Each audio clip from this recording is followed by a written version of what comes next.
जैसा कि हम सब जानते हैं कि भगवान विष्णु ने कृष्ण अवतार में सबसे ज्यादा लीलाएं की, तभी हम भगवान कृष्ण को लीलाधर के नाम से जानते हैं।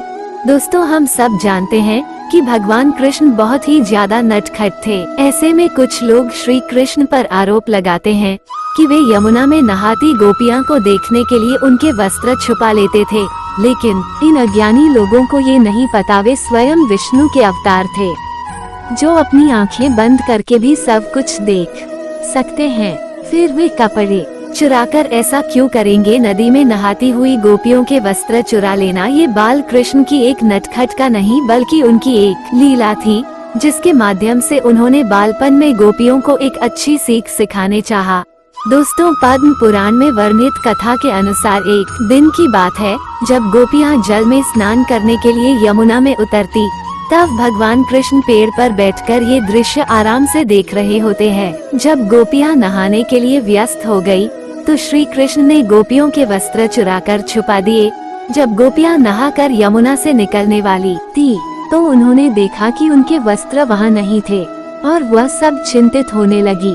उसी समय गोपियों की नजर छुप कर पेड़ पर बैठे श्री कृष्ण पर पड़ी। गोपियों श्री कृष्ण पर भड़क पड़ी और बोली, हम गोपियों को नहाते हुए देखने में जरा भी लज्जा नहीं आती तुम्हें? तब कृष्ण मुस्कुरा हुए बोले, भला मुझे लज्जा क्यों आएगी? लज्जा तो तुम्हें आनी चाहिए जो निर्वस्त्र होकर नहा रही हो। गोपियां श्री कृष्ण से कहने लगी, हमसे गलती हो गई है, अब ये बताओ तुमने हम सबके वस्त्र कहाँ रखे हैं? पहले तो कृष्ण गोपियों को मना कर देते हैं, किंतु उनके बार बार अनुरोध करने पर, हाथ जोड़ने पर कृष्ण बता देते कि उनके वस्त्र इसी वृक्ष पर है। लेकिन वस्त्र प्राप्त करने हैं तो एक शर्त है गोपियों, तुम्हें पानी से निकलकर बाहर आना होगा, मैं तुम्हारे सभी वस्त्र लौटा दूंगा। तब गोपियों कहती हैं, हम जल से बाहर नहीं आ सकती, हम निर्वस्त्र हैं। हम सभी तो बिना कपड़ों के जल से बाहर क्या जल से ऊपर भी नहीं आ सकती। तब श्री कृष्ण कहते हैं कि जब तुम नदी में स्नान करने गई तभी निर्वस्त्र थी, अभी बाहर आने में शर्म क्यों आ रही है? तब गोपियां कहने लगी, जब नदी में स्नान करने आए तब उस समय कोई नहीं था। ये सुनकर कृष्ण कहते हैं कि तुमने ये कैसे सोच लिया कि यहाँ पर कोई नहीं था? क्योंकि मैं तो हर पल हर जगह मौजूद होता हूँ, और हाँ, उस समय मेरे अलावा आसमान में उड़ते पक्षियों और अन्य पशु ने भी तुम्हें निर्वस्त्र देखा है।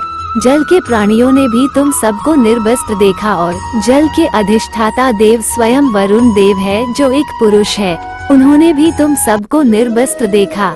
साथ ही तुम्हारे पूर्वजों ने भी तुम्हें इस अवस्था में देखा है। इस अवस्था में देखा है क्योंकि पुराणों के अनुसार नहाते समय हम सभी के पूर्वज हमारे आसपास होते हैं और वस्त्र से गिरने वाले जल को ग्रहण करते हैं, जिनसे उनको तृप्ति मिलती है। निर्वस्त्र स्नान करने से पूर्वज नाराज हो जाते हैं और व्यक्ति को सुख प्राप्त नहीं, नष्ट हो जाते हैं, इसलिए कभी भी निर्वस्त्र स्नान नहीं करना चाहिए। कृष्ण गोपियों को यह अद्भुत सीख देने के बाद उनके वस्त्र लौटा देते हैं और कहते हैं कि जब तक मनुष्य शरीर स्वरूप इस माया के बंधन में बना हुआ रहता है, तब तक वो मोक्ष को प्राप्त नहीं हो सकता। माया बंद रहने से मनुष्य को वैकुंठ में प्रवेश करना भी असंभव हो जाता है। यही समझाने के लिए मैंने तुम्हारे वस्त्र चुराए थे। फिर कृष्ण आगे बताते हैं, गोपियों, इस बात में कोई शक नहीं कि तुम संपूर्ण रूप से मुझे समर्पित हो, फिर भी तुम्हारी वस्त्र माया का प्रतीक है, जो तुम्हारे और परमात्मा के बीच में ऐसी बाधा पैदा कर रही है। तुम सभी यह जानते हुए भी कि ईश्वर के आगे सब निर्वस्त्र है, फिर भी जल से बाहर नहीं आ पा रही हो, जबकि ईश्वर के करीब जाने के लिए माया तो क्या, श्री पुरुष होने के बंधनों से मुक्त होना पड़ता है। आपको हमारी ये कहानी अच्छी लगी हो तो सब्सक्राइब और लाइक जरूर करना। Thank you for watching my channel.